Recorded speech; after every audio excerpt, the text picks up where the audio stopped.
भारत के पूर्व उप प्रधानमंत्री लालकृष्ण आडवाणी अब तो ज़्यादा चर्चा में नहीं रहते, मगर जब उनका राजनीतिक सफर चल रहा था तो काफ़ी चर्चाओं में बने रहते थे और श्री राम जन्मभूमि में उनका बड़ा योगदान माना जाता है। साथ ही भाजपा को ऊंचाइयों पर पहुंचाने वाले शीर्ष नेताओं में से एक हैं। लालकृष्ण आडवाणी के जीवन की चर्चा कई बार सुनी है और साथ ही उनके साथ एक नया विवाद जुड़ा था जो सीधे तत्कालीन प्रधानमंत्री नरेंद्र मोदी से जुड़ा है। कहा गया था कि प्रधानमंत्री नरेंद्र मोदी के नेतृत्व में आते ही लालकृष्ण आडवाणी को पार्टी से किनारा कर दिया गया था, जिसके ऊपर कई बार प्रधानमंत्री नरेंद्र मोदी ने कहा कि लालकृष्ण आडवाणी मेरे गुरु के समान है और मैं उनका सम्मान करता हूं और वह पार्टी को चलाने वाले शीर्ष नेताओं में सबसे ऊपर आते हैं। तो आज हम जानेंगे किस तरीके से लालकृष्ण आडवाणी का जीवन रहा और उनकी संपत्ति पर जो खुलासा हुआ है उसके बारे में चर्चा करेंगे।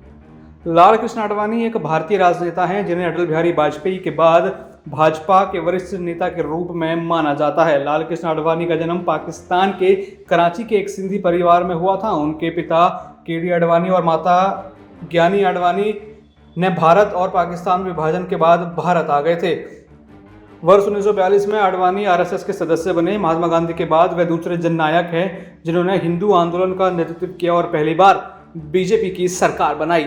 जब 1986 में उन्हें पार्टी के अध्यक्ष के रूप में नामित किया गया, उन्हें अपनी राजनीतिक शुरुआत में बहुत सारी समस्याओं का सामना करना पड़ा क्योंकि उनके पास लोकसभा सदस्य के रूप में केवल 2 नेता थे। कांग्रेस पार्टी ने इंदिरा गांधी की हत्या के बाद आम चुनावों में हर तरह से जीत हासिल कर रहे थे। वर्ष 1990 में आडवाणी ने अयोध्या में राम मंदिर के मुद्दे पर अपनी पहली यात्रा शुरू की थी। इस रथ यात्रा में नरेंद्र मोदी भी शामिल थे।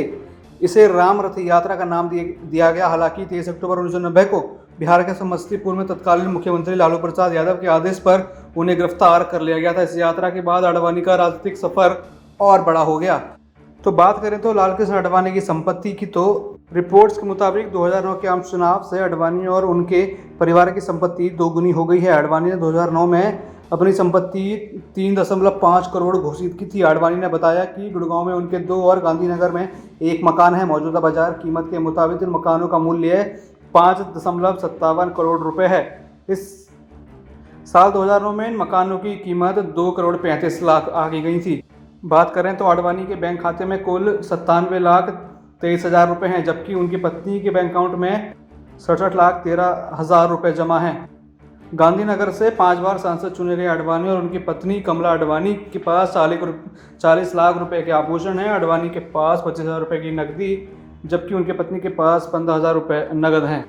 और राम मंदिर आंदोलन के बाद से ही लालकृष्ण आडवाणी का राजनीतिक कद बढ़ता रहा और उन्होंने 2002 से 2004 के बीच उप प्रधानमंत्री के रूप में अपनी सेवाएं भारत देश को दी।